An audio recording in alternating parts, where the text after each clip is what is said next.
Assalamualaikum warahmatullahi wabarakatuh. Nama saya Sabrina Afisa dari Program Studi Pendidikan Guru Sekolah Dasar.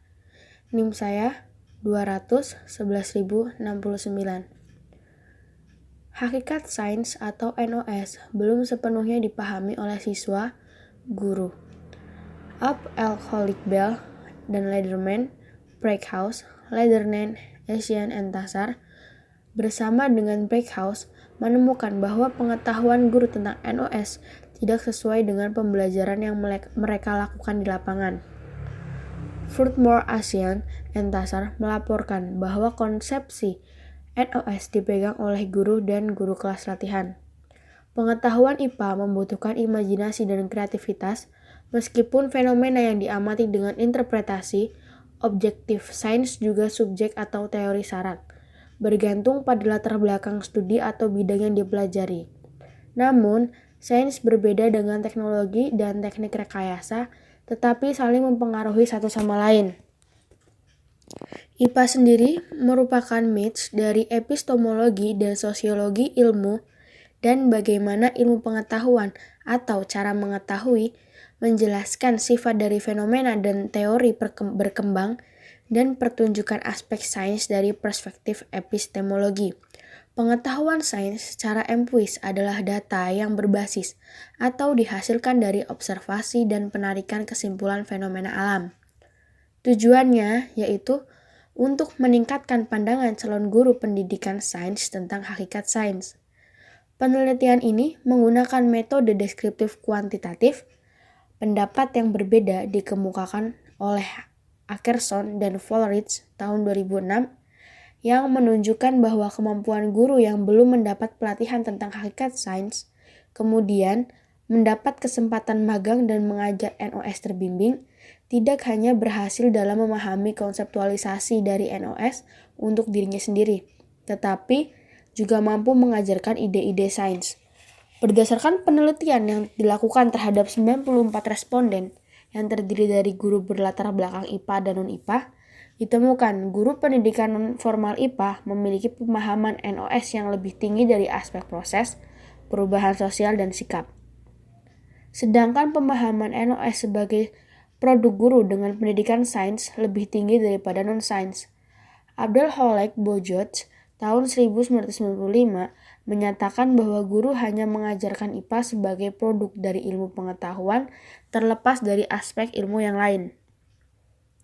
Berdasarkan wawancara kepada 8 guru sekolah dasar, dapat ditarik kesimpulan bahwa guru IPA lebih menekankan pada kemampuan pembelajaran IPA siswa dalam menguasai produk IPA, karena menurut mereka hal tersebut akan menentukan masa depan anak.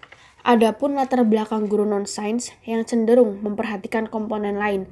Hal ini dapat disebabkan bahwa pemikiran tentang proses pembelajaran lebih penting daripada produk pembelajaran. Pengetahuan serta pemahaman guru NOS merupakan salah satu faktor utama yang mempengaruhi pengetahuan dan pemahaman siswa tentangnya. Hasil penelitian menunjukkan bahwa pengalaman mengajar guru berpengaruh terhadap cara mengajar di kelas dan hasil pengajaran kepada siswa. Beberapa guru yang berlatar belakang IPA memang mengetahui hakikat IPA, namun dalam pembelajarannya tidak menerapkan pembelajaran yang berbasis fitrah IPA. Apa yang disampaikan oleh guru kepada siswanya seakan mengikuti tuntutan materi yang ada. Sedangkan menurut guru yang non-sains, nampaknya sains sebagai sains yang utuh dan harus berdasarkan observasi dan observasi empiris. Hal ini karena mereka berpandangan bahwa sains adalah ilmu yang harus diperoleh dari bukti terlebih dahulu, baru dapat dipercaya dan kontekstual bagi kehidupan siswa. Sains adalah ilmu pengetahuan atau kumpulan konsep, prinsip, hukum, dan teori yang dibentuk melalui proses kreatif yang sistematis, melalui inkuari yang dilanjutkan dengan proses observasi secara terus-menerus, merupakan suatu upaya manusia yang meliputi operasi mental, keterampilan, dan strategi kemanipulasi dan menghitung, yang dapat diuji kembali kebenarannya yang dilandasi dengan sikap keingintahuan, keteguhan hati, ketekunan yang dilakukan oleh individu untuk menyingkap rahasia alam semesta. Terdapat 3 komponen dalam rumusan atau batasan tentang yang pertama, tentang kumpulan konsep prinsip, hukum, dan teori. Kemudian proses ilmiah dapat fisik dan mental dalam mencermati fenomena alam, termasuk penerapannya dan sikap keteguhan hati, keingintahuan, dan ketekunan dalam menyingkap rahasia alam. Jadi maksud konsep sendiri itu merupakan suatu ide atau gagasan yang digeneralisasikan dari pengalaman yang relevan. Kemudian prinsip, yaitu generalisasi dari konsep-konsep. Dan teori, generalisasi prinsip-prinsip yang berkaitan dan dapat digunakan untuk menjelaskan gejala-gejala alam. Kemudian hukum, yaitu pemikiran yang lebih umum dan telah terbukti kebenarannya melalui percobaan. Terdapat beberapa aspek sains. Yang pertama, produk, yaitu sekumpulan pengetahuan berupa fakta, konsep, prinsip, teori, dan hukum.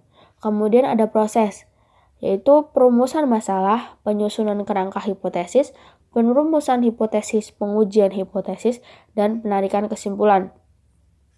Kemudian yang terakhir adalah sikap, yaitu objektif terhadap fakta atau kenyataan, tidak tergesa-gesa dalam mengambil kesimpulan atau keputusan, berhati terbuka, dapat membedakan antara fakta dan pendapat, bersikap tidak memihak, tidak mendasar pada prasangka dan tidak percaya tahayul, dan yang terakhir, tekun, dapat berkomunikasi, dapat bekerja sama, dan selalu ingin tahu.